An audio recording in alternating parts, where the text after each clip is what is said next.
Urutimu wowe utuma duhora duseka tugahora twishimye kubera ibyiza uduha.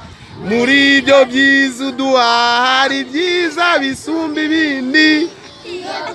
Ngiye imyitozo no kuyisoza ndetse n'imikino yose dukina twiragiza Imana witurinde imvune zose zo mu kibuga kugeza tubaye abakinnyi beza b'icyitegererezo ku isi yose tugahesha ishema imikomoka ndetse n'u Rwanda rwacu rwatubyaye. Amakipe yose adufashe nka mwarimu agusaba gukina kugira ngo yige.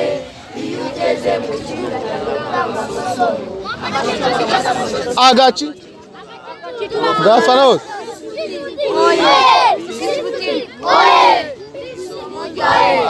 isomo rya rurago kwamamara abanyamahanga b'ibihugu bya Afurika, Aziya n'Iburayi, indege ikigera i Kanombe barabariza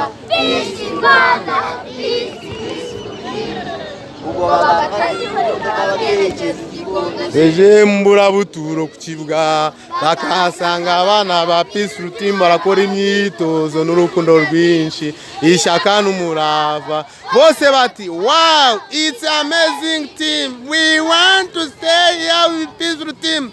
Peace Team says that welcome. N'abanyarwanda bo mu ntara zose z'igihugu cyacu ntabwo batanzwe. Iyo bageze Nyabugogo bose barabaririza ese Peace Team iherereye, bakabasubiza mutege iki gikondo nimugera seje mumanuke gato mugera imburabuturo ku kibuga barahasanga imyitozo ikikijwe n'abantu b'ingeri zo yarabari Peace Team kipe twihebeye.